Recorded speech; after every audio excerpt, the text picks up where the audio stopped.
వరలక్ష్మి వ్రతం ఎలా చేసుకున్నారు అందరూ?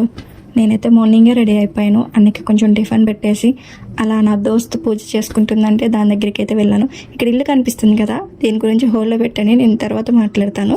అలా నా ఫ్రెండ్ దగ్గరికి అయితే వెళ్ళిపోయాను. వెళ్ళి కొంచెం సేపు పూజలో ఉండి దండం పెట్టేసుకొని ఇంటికైతే వచ్చేసాను. ఒక్క నిమిషం, ఇక్కడ కనిపిస్తుంది కదా నా డార్లింగ్, ఇదంటే నాకు చాలా ఇష్టం. సిస్సి తల్లి, అసలు అది పుట్టినప్పటి నుంచి ఎక్కువ నేను దాంతోనే ఉన్నాను. అదంటే నాకు చాలా ఇష్టం. దాంతో ఉంటే నాకు ఏది గుర్తురాదు, చాలా హ్యాపీగా ఉంటాను. ఇది నా ఫ్రెండ్. ఒకప్పుడు చాలా హ్యాపీగా ఉండేవాళ్ళం. కొన్ని సిచ్యువేషన్ వల్ల నేనైతే చాలా వాటిని మిస్ అవుతున్నాను. అందులో ఇది ఒకటి, చాలా మిస్ అయిపోతున్నాను. అలా పూజ అవగానే ఇంటికి వచ్చేసి టెంపుల్కి అయితే వెళ్ళాను. అమ్మవారికి చీర గాజులు ఇస్తాను అనుకున్నాను.